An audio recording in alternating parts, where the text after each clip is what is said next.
हिकु शख़्स जंहिंजो नालो नसूह हो, उन जो आवाज़, हलण चलण, उथण वेहण, शक्ल ऐं मुहांडो औरतुनि जहिड़ो हो। हू लिबास बि ज़नानो पाईंदो हो। जॾहिं घर खां ॿाहिरि निकिरंदो हो त बुरको पाए निकिरंदो हो। हुन ज़नाने हमाम में कमु करण जो पेशो इख़्तियार कयो। हू अमीरज़ादियुनि ऐं वॾनि माण्हुनि जे औरतुनि खे वेंजारण जो कमु कंदो हो। इन इहे ज़लील कम लाइ संदसि ज़मीर केतिरा ई दफ़ा मथसि मलामत करे चुको हो, मगर संदसि नफ़्स सरकश खेसि तौबह ताइब थियण खां रोके छॾियो। हिकु ॾींहुं नसूह हिकु बुज़ुर्ग वटि वियो, दुआ घुरण लाइ इल्तिजा कयईंसि। हू ख़ुदा रसीदा मर्द हुन जे कुदनि करतूतनि खां वाक़िफ़ थी चुको हो, मगर अहिड़नि ख़ुदा जे यारनि जे लबनि ते ख़ामोशीअ जी मोहर लॻल हूंदी आहे। हू कंहिं गंदे बंदे जी पर्दादरी न कंदा आहिनि। अल्लाह ताला हुननि जे सीने खे इसरारनि जी दफ़नगाह बनाए थो। बुज़ुर्ग नसूह जी इल्तिजा ॿुधी खेसि चयो त शाल ख़ुदा तोखे तौबह करण जी तौफ़ीक़ अता करे। आरिफ़ जी दुआ आम माण्हुनि जी दुआ जहिड़ी न आहे। हू लबनि खां निकिरण सां क़बूलियत जो जामो पाए थी। नसूह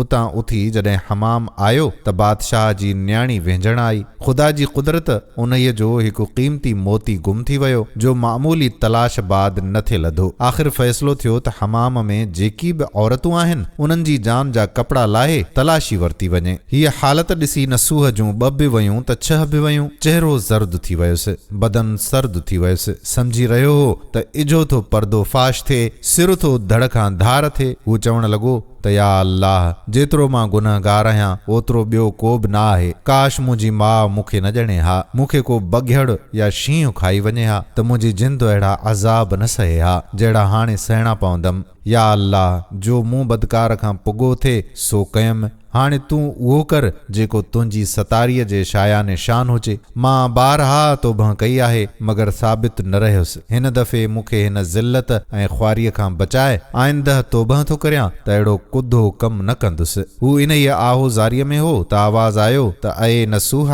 हाणे तुंहिंजो वारो अची वियो आहे, तलाशीअ लाइ तयार थी। हीअ आवाज़ ॿुधी हो हवास बाख़्ता थी किरी पियो। जॾहिं हू ख़ुदीअ खां लंघी वियो तॾहिं अल्लाह जी रहमत जोश में आई। एतिरे में हिकु कनीज़ शाही हुकुम ॾिनो त मोती लभी वियो, हाणे कंहिंजी तलाशी न वरिती वञे। इन ई आवाज़ खां सभिनी हमाम वारनि ख़ुशीअ जो नारो हयो, जंहिंजे आवाज़ ते नसूह बेहोश में आयो। पोइ त सभु औरतूं नसूह ॾांहुं भॼंदियूं आयूं त माफ़ कजांइ, अजायो बदगुमानीअ खां तुंहिंजी तलाशी वरिती थे वई। असल ॻाल्हि हीअं हुई त शहज़ादीअ खे वेंजारण ऐं सींगारण जो कमु नसूह जे हथ हो, तंहिं करे सभु कोई हुन खे इज़त जी निगाह सां ॾिसंदो हो। जीअं त हू शहज़ादीअ सां घणी लह विचड़ में हूंदो हो, तंहिं करे सभिनी जो गुमान हो त मोती नसूह खयो आहे। सभ खां अवल हुन जी तलाशी वरिती वञे हा, मगर शहज़ादीअ जो ख़्याल हो त हुन खे मोती उछलाए ॾियण जो मौक़ो ॾिजे, जीअं शर्मसार थियणो न पवेसि, छाकाणि जो शहज़ादीअ जो मथसि प्यार हो। नसूह दिल जो दिल में चवण लॻो त मूंखां माफ़ी छो थी वरिती वञे। हक़ीक़तन मां वॾे में वॾी सज़ा जो लाइक़ु आहियां। मुंहिंजा ॾोह हिकु मूंखे मालूम आहिनि ऐं ॿिया ख़ुदा ताला सत्तारो गफ़ार खे। मां गुनाह कंदो रहियुसि, हू सत्तार मुंहिंजी पर्दापोशी कंदो रहियो।